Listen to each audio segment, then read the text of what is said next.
Halo semuanya, Sawadee-krap, selamat datang kembali di segmen analisa. Ada salah satu bagian yang menurut aku menarik pada saat Ketua Komnas HAM Ahmad Taufan Damanik memaparkan temuannya ke sebuah program di Metro TV. Ada statement yang di sini dinyatakan bahwa beliau sudah melihat CCTV dan juga beberapa data-data lainnya karena memang Komnas HAM diberikan kewenangan untuk memaparkan data-data tersebut untuk disampaikan ke publik. Nah, ternyata di sini memang benar. Kalian masih ingat bahwa pacar dari Brigadir J, Vera ya, yang mengaku bahwa dia beberapa menit sebelum terjadinya aksi penembakan tersebut, dan kepolisian kan juga mengatakan bahwa Brigadir J itu meninggal dunia pukul 17 waktu Indonesia Barat. Sekitar itulah, lebih atau kurangnya mungkin 5 nggak sampai 10 menit, bahwa ternyata memang diakui di sini di CCTV terlihat bahwa pukul 16:31 Vera, pacarnya Brigadir J, itu bertelepon. Dan saat itu kenapa bisa dikonfirmasi? Karena memang ada rekaman yang menunjukkan seperti itu. Saat itu ADC atau ajudan lagi berkumpul dan tertawa terbiasa bersama. Tiba-tiba Brigadir J mengatakan, sebentar sambil ngangkat telepon, dan itu mengindikasikan bahwa yaitu memang Vera yang sedang menelpon pacarnya. Nah, kemudian ini CCTV dari mana dong, Anjas? Kalau aku tangkap ya penjelasannya, berarti CCTV ini berasal dari rumah kediaman dari Kadif Propam, bukan rumah dinasnya, tapi rumah aslinya. Karena rumah asli dengan rumah dinas itu jaraknya sekitar 700 meter saja. Dan di rumah dinas kan dikatakan tidak ada CCTV yang aktif di dalamnya. Kalau yang dianalisa sekarang sama kepolisian adalah CCTV yang berarti semuanya yang mungkin tetangganya, jalan dari Magelang ke Jakarta, tidak ada CCTV yang berasal yang menggambarkan apa yang sedang terjadi pada saat itu. Tapi kan dari sini kita menangkap bahwa jarak dari Vera, pacarnya Brigadir J, nelpon 16:31, itu kan mungkin akan ngomongnya paling nggak ya 2 atau 3 menit atau bahkan beberapa menit, let's say sampai 16:40 begitu. Atau 5 menit doang, itu kan jaraknya nggak nyampe 20 menit untuk waktu kematian dari Brigadir J. Kan dikatakan Brigadir J meninggal dunia adalah di jam pukul 17.00. Tapi coba kita simak lebih detail kronologi yang sudah disiapkan dari Ahmad Taufan Damanik ini. Pertama, diketahui di sini bahwa Ibu P dan juga Pak Ferdi itu dari Magelang ke Jakarta menggunakan 2 moda transportasi yang berbeda. Ibu Sambo menggunakan mobil, di mana ada 2 mobil dikawal dengan 1 patwal, berangkat jam 10-an pagi dari Magelang dan tiba di rumah pribadi itu 15.40 WIB. Ini terlihat dari CCTV. Tapi sebelumnya Pak Ferdi Sambo itu sudah tiba di rumah pribadi mereka itu di jam 15.29, artinya sekitar 10 menit sebelumnya Pak Ferdi sudah tiba di rumah karena beliau menggunakan pesawat, tidak menggunakan mobil seperti Ibu Ferdinya. Alasannya apa? Ya mungkin ada sesuatu hal yang harus terpisah seperti itu karena urusan pekerjaan, aku melihatnya. Kemudian juga selain Ibu P yang melakukan PCR di rumah asli mereka ya, itu juga ada Baradae, Brigadir J, 1 orang ADC senior, dan 1 asisten rumah tangga melakukan tes PCR. Dan dari Ahmad Taufan Damanik mengatakan dari CCTV yang dia tonton itu tidak ada yang menunjukkan bahwa Pak Ferdi Sambo melakukan PCR juga di rumah itu. Ya, tentunya atas azas praduga tak bersalah, mungkin aja Pak Sambo sudah melakukan tes PCR di bandara atau di tempat lain, itu adalah possibility-nya. Nah, kemudian pada saat CCTV yang dilihatnya itu tidak ada aktivitas menunjukkan PCR oleh Pak Ferdi Sambo, dan dia tetap berada di kamar. Apakah dia tetap berada di kamar ini asumsi atau fakta? Menurut aku fakta, karena kan ini bahasnya mengenai CCTV, teman-teman. Nah, kemudian sekitar jam 16-an lah, ini juga masih agak ragu karena mungkin hanya kesalahan ucap ya. Pak Ahmad Taufan Damanik awalnya sempat mengatakan adalah di wawancara ini jam 17.07. Kemudian presenternya mengkonfirmasi 17.07 atau 16.07. Ini adalah momen di mana rombongan Ibu P tanpa asisten rumah tangga menuju rumah dinas yang berjarak sekitar 700 meter. Kalau waktu kematiannya Brigadir J adalah jam 17 atau jam 5 sore, ya berarti kemungkinan besar adalah jam 16-an, jam 4-an sore. 4-an sore ini kita nggak tahu apakah setengah 5 juga masih jam 4-an, bahkan jam 5 kurang 1 menit juga kita, masyarakat Indonesia banyak yang mengasumsikan itu adalah jam 4-an juga. Nggak tahu, 4-an ini cukup luas dan kita belum mendapatkan detail CCTV-nya jam berapa. penting waktu-waktu ini karena untuk menjadi salah satu alat bukti yang kuat juga nanti di pengadilan. Nah, ada CCTV dari tetangga, rumah dinas CCTV-nya tidak ada. Nah, jadi aku tangkap di sini bahwa mendapatkan keterangan ada keberangkatan jam, let's say, mungkin 16-an tersebut, itu adalah, kalau aku lihat dari keterangan sebelumnya, pada saat si Brigadir J menerima telepon dari pacarnya Vera adalah 16.31, kemungkinan besar ini adalah di atas jam 16.31 rombongan Ibu P tanpa asisten rumah tangga menuju ke rumah dinas yang jaraknya 700 meter. Kenapa aku mengatakan seperti itu?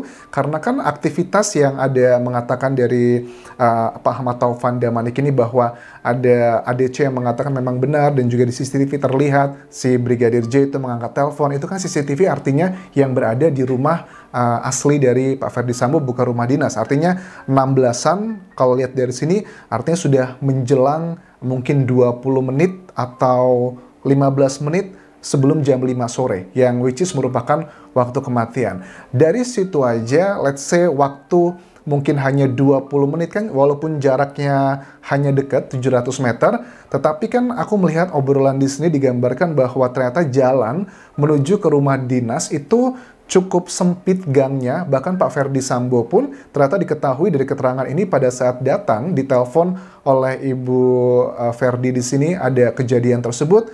Akhirnya kan Pak Ferdi kan jalan kaki ya, lari ke rumah tersebut karena sempitnya gang tersebut. Kalau harus bawa motor, mobil yang memang putar balik itu juga menjadi salah satu indikasi bahwa kalau berangkat jam 16.40, let's say persiapan, itu jarak menuju ke sana ya let's say bisa 10 menit ya, karena kan jalannya muter dan sebagainya, itu adalah kemungkinan besar, dan jaraknya itu berarti kan sangat dekat banget dengan waktu kematian teman-teman, jam 5 sore. Kemudian dikatakan lagi bahwa kira-kira jam 17-an atau jam 5-an sore di hari kejadian, Pak Ferdi Sambo meninggalkan rumah pribadi, terlihat mau menuju ke tempat lain karena arahnya berbeda dengan arah yang akan menuju ke rumah dinas dengan ADC yang sama, dan tiba-tiba berhenti karena ada telepon dari Ibu P. Ini terlihat di CCTV-nya. Mobil dan motor terlihat putar balik ke rumah dinas. Tetapi Pak Ferdi jalan kaki ke sana, lari karena keterbatasan tadi. Kemudian terlihat juga di CCTV bahwa Ibu P wajahnya menangis karena CCTV-nya sangat clear, saya bisa melihat dengan detail. Setelah itu ada mobil Provos sampai mobil yang bergerak ke rumah sakit Keramat Jati.